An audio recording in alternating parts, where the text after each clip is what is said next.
Welcome to another episode of A Pint with Seaniebee. Very interesting guest today, an Italian called Ferdinando Verderi. Did I get your name right? We're in Cannes, and Ferdy, I think you go by, do you? Yeah, that's fair. Ferdy is a guy who's just won a Gold Lion, which is one of the pinnacles of advertising. It's like winning an Oscar. We're going to hear a little bit about that. He's also launched a new book with a guy called Jefferson Hack called We Can't Do This Alone. We're recording this podcast the day after Britain decided to leave the European Union in the vote, and some of Ferdy's work was included in the Stay campaign, so he's a bit sad today, but he also has a Gold Lion from last night. So welcome, Ferdy. Hi, thank you. Whereabouts in Italy are you from? I'm from Parma. It's I don't know if you've been there. It's I haven't, no, but we're probably going to be going there later in July. Oh, that's great. I'll give you some tips. Yeah. And I did spend my whole youth there. Right. But I did spend every summer of my youth in this place called Elba Islands in Tuscany. I know, that was Napoleon. Exactly, where I suggest you guys go if you're in those areas. Napoleon was exiled there, wasn't he? He was, but he loved it so much. At least they say so. We're going to exile you to a beach where you can just kick back and drink for the time. Just a little preview to St. Helena where he went later on. But yeah, they're very proud of Napoleon at Elba, and I'm really in love with that island. So you went there just with your family for summer? Yeah, my family. Yeah, exactly. From very early on. And what was it like growing up in Parma? It was great. Very interesting schools. I went to a high school that is almost a dying institution in Italy, which is called Liceo Classico, which focus on philosophy, Greek, Latin. The thing they told me the first day of school said everything you're going to learn here is going to be completely useless. But sometimes the useless things are the most important. Absolutely right. And so, I keep that in mind. It was actually a great luxury to be able to think about big themes and ideas so early on, which is something that I think has helped me a lot, and also afflicted me in ways. But how do you mean it's afflicted you? Well, you think too much. The practicalities of the everyday are often forgotten by those such big topics that are somehow anachronistic. I mean, we was 14 and 15, and our everyday's topic, even between us friends, would be to translate something from a Greek poet for day after class. So there wasn't really the topic, the jokes, the references would all be about things that were disappeared like 2,000 years before, and so it creates this sort of world that I think it's quite precious to maintain. But it's actually a big gap, I think, in the American way of learning, or even Ireland and some of Britain. That there is in France and Italy, there is this educational drive towards learning philosophy, for example, for children. They don't do it over there. And as you said, it may be useless, but you get this perspective at a young age, which stands to you. Yeah, absolutely. I think it forces you to think in abstract terms. For example, we learn Greek, ancient Greek, which is obviously a very dead language, and we had to translate it with a dictionary. So the skill was never in actually remembering words like it is for a language that's alive today. It was in understanding how the construct worked, and so you really had to create these very abstract systems in your head. And I think that for creativity that was really, really useful for me, because I love the idea of a kind of a rigor in the thinking process, which is something I think I carry on from those days. So you were studying Socrates, Plato, Aristotle, all that stuff? Since I was 13, 14 to you get 18. Wow. The thing is that you don't study much else. So much you're really, really weak in maths once you leave, and you are, you have not. Other subjects suffer. Other subjects really suffer. Yeah. That I did try to compensate that, something that I'm not sure was a very good idea, by studying economics. Right after that, almost to challenge myself to be like, I've done this, it was great. I was really attracted to what I didn't know. I think it led me somewhere interesting, but it was really like an experiment for me. And how did you end up leaving Parma? Where did you go? So first, doing economics, I went 1 year in Germany. I spent 1 year in Germany, with the choice between going to Marseille, which is a few kilometers from here, or to Nuremberg.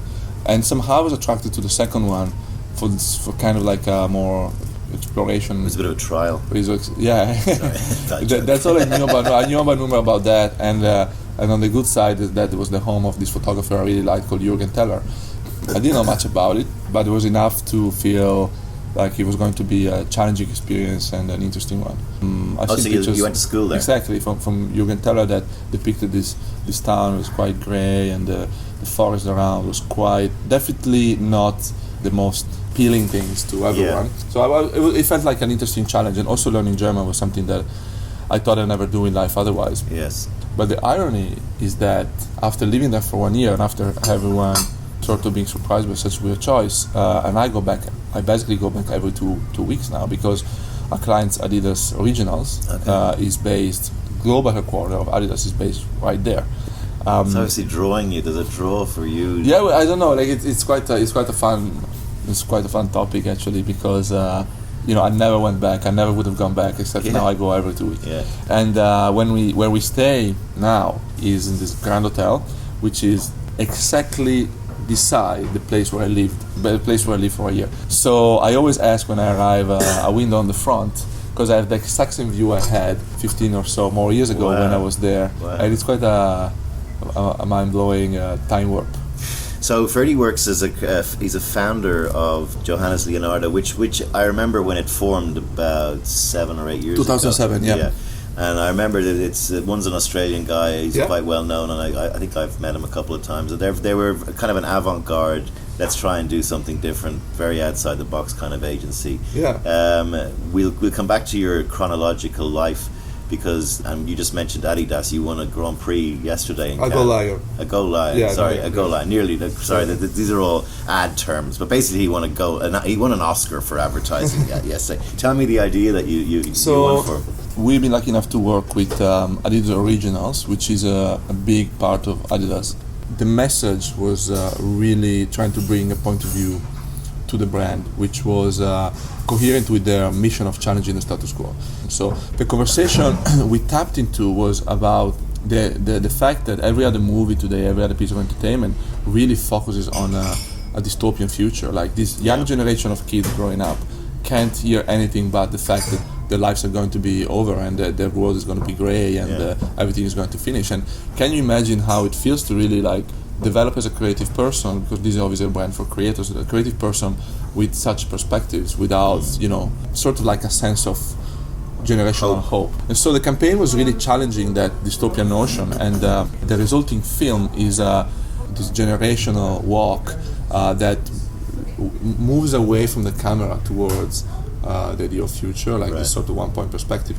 They chant something that speaks about the idea of your future is not mine. So really, there's a generational chant that has a very melodic tune and quite memorable, I feel like, that sings really collectively about the fact that they have nothing to do with the way we look at the future. They are going to create their future themselves.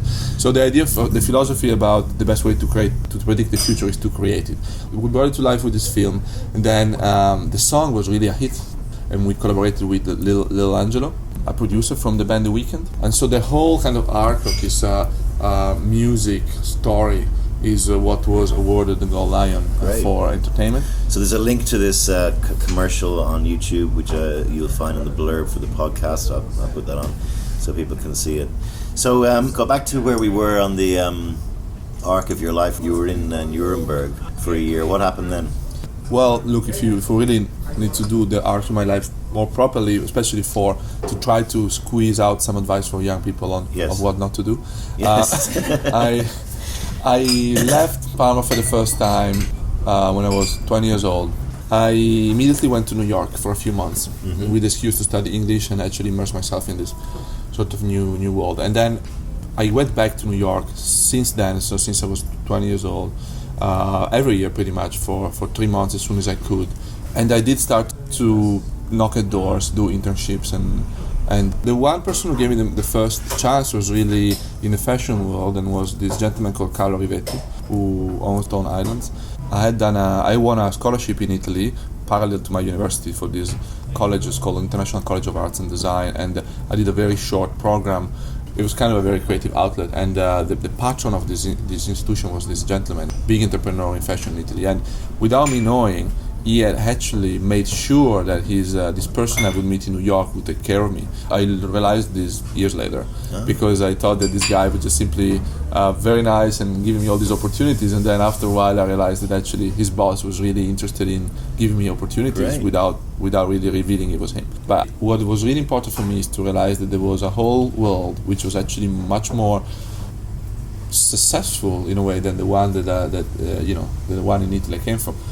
I'm trying to work out how your mind. I mean, you did all the Greek studies and stuff, but did you always feel like you were going to shake the dust off Parma and get out and see the world? Absolutely. Do you know why?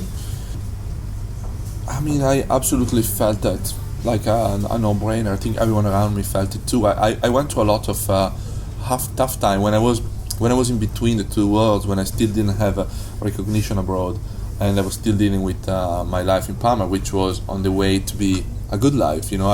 I jumped a few years of our conversation. Then I am graduated in university. I wrote a thesis about the art market, and the thesis got attention from a publisher in Milan, which started a whole series of interesting projects. My professor asked me to stay in university to kind of have an academic career. So confronting that sort of lifestyle with a very uncertain one of just living and pursuing something I had no formal training for was really difficult to accept for everyone around me. Yes. So it was tough to kind of have that mentality. I'm going to show you. The support groups, parents, etc. They mean well, but they tend to push you towards doing the safe thing. Yeah. My parents have kind of left me alone in that way. I think. My mother always said, in order not to make the mistake your parents do, you make new ones. So I think in order not to make any mistake on advising me, they really left me deciding by myself from a very early age, which is a good thing and a bad thing, because when you don't have an enemy to fight against, you almost, you kind of lost. On the other hand, my group of friends were all in tune with me, but we're all facing this sort of huge uncertainty. That's why with Adidas, sometimes Originals, I find a big connection with the target, early 20 person that still needs to understand what to do in life, and all these forces converging, and kind of one of the messages that we have delivered during the past campaigns was really to try not to think that every choice is final, because I think that's what gets people stuck, thinking that the next choice they do is gonna set their life for good. It's actually not true at all. I think you just need to start rolling, and then the more you choose, the more choices open up to you. And that's something I didn't know, so I was really stuck in what to do next. As soon as I entered in this kind of windwheel of New York professional world, I didn't have any time to think anymore. As you know, as soon as you actually start doing things, all this theoretical thinking becomes secondary. So tell me what happened. That you were working for this fashion guy in New York, and then there was just a part of a series of experiences that took me through the years of literally like going and experiencing New York a little bit. So you'd leave when college breaks. You went to New York, and then you come back for college, and then you go the following summer. I would do that, yeah. And then when college finished for me, I started a company with my professor. I wrote this thesis. It's called "The Challenge of Photography to the Contemporary Art Market," and it was a very philosophical provocation, especially in a economics sort of environment. I was actually very passionate already about the commercial world, the visual commercial world. So I didn't really think about advertising yet, but I was thinking really about photography and fashion photography and those images that you access every day, which kind of frame your visual world and your sensitivity and So I was a huge consumer of fashion magazines from the early age. They were kind of my portals to this outer world of beauty and style and sophisticated challenges to the idea of beauty. So I was really familiar with fashion photography as a medium, and I started to find absurd that an image would be identical in a magazine that costs €5 versus in a print that you pay 500,000 euros. It was a conversation that started decades before, but I was really interested in kind of an art market context about the absurdity of this. And it's this Campbell soup can, right? Exactly. And it was this thesis was trying to demonstrate that ultimately photography is a medium that's too advanced for a very restricted market based on scarcity, which is the art market or any market, and that maybe the most natural medium for photography to exist was the commercial world, where things are reproduced infinitely and accessible to everyone. And so I think it was a bit of almost like a fuck you to the university course, which was all about this, this traditional way of looking at the market. Your system. younger self would be impressed with the insight because of the way photographs now are in our phones and everything. Exactly. Sometimes I miss the times in which I could think about an idea like this so deeply. But it's all a trade-off, because when you spend months elaborating on such a theory, which had to do with Walter Benjamin and all kind of philosophical background, you in a way you do less. You focus on something, less people see it, you do less. And today I'm. My real goal is to engage projects that allow to put the two worlds together. And so the book is the book that you mentioned before is one of them. And it was a very interesting experience. So let's talk about the book. What's the Jefferson Hack is a great publisher, and he started the Dazed and Confused when he was really young with this photographer called Rankin, and they started really this world of independent publishing. But Dazed and Confused is now an icon and still one of the most well-known magazines in the world. He also started another magazine in 2001 called actually Another Magazine, and then Another Man later on, and then he is the inventor of Nowness, which is a website most of you know. He's a brilliant guy, and I had somehow looked up to him for a long time because of his magazines, and it was a great moment when he contacted me out of the blue. After I design a quick magazine. I'm not a self-trained designer at all. I don't have any technical skills, probably in any field. But I doubt that. I did embark the challenge to design a small magazine in New York for the need to actually do something that was like 100% mine, without a client in mind.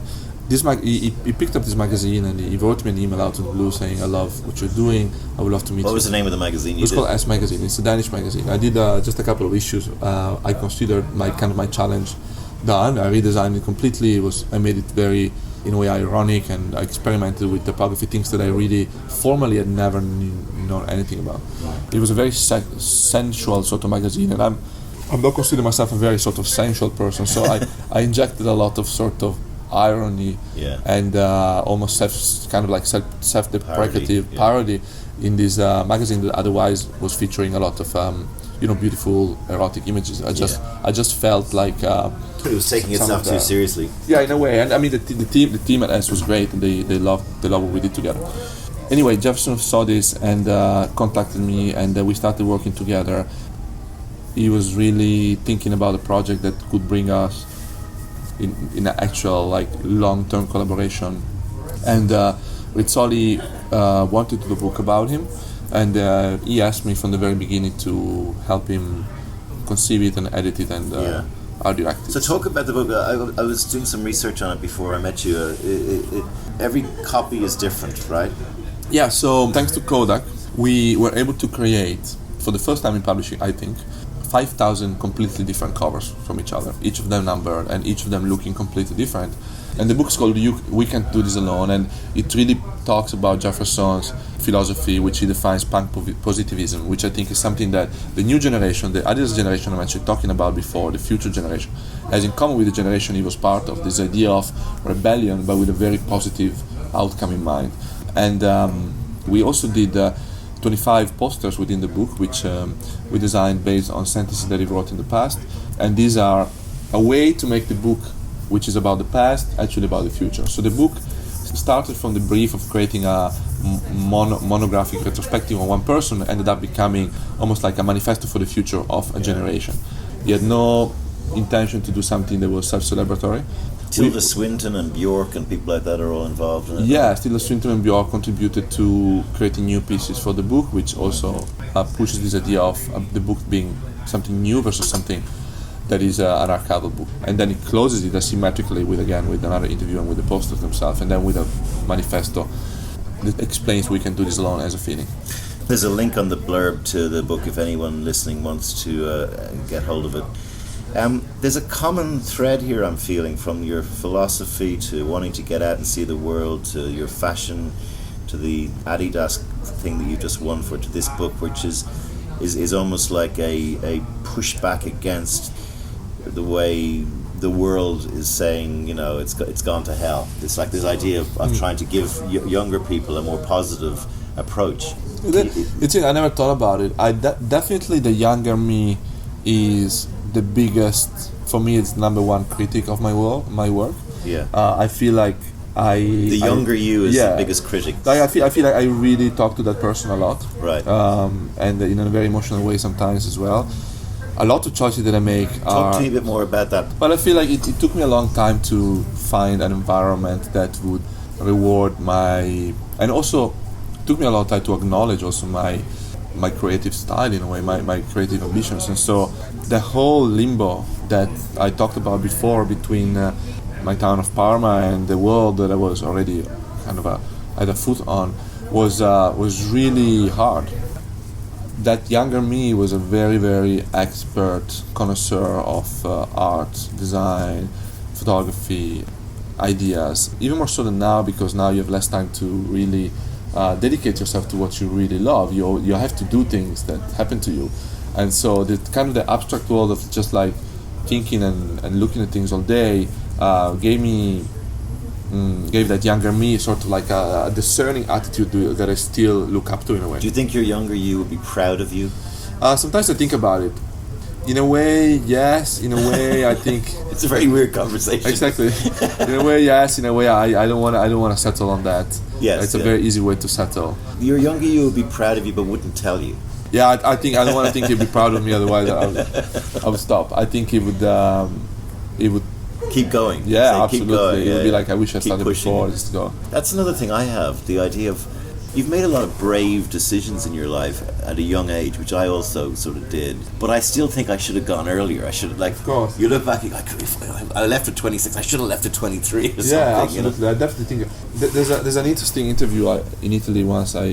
This singer, I think it's called Vinicio Capossela. I'm not sure it's him, because I'm not a huge connoisseur of his work. But he said in an interview, everyone discouraged me enough for me to really want to become a singer. Yeah. I think this notion of suffering before actually being able to do what you really like, in a way, stays with you and helps you really appreciate what you do every day.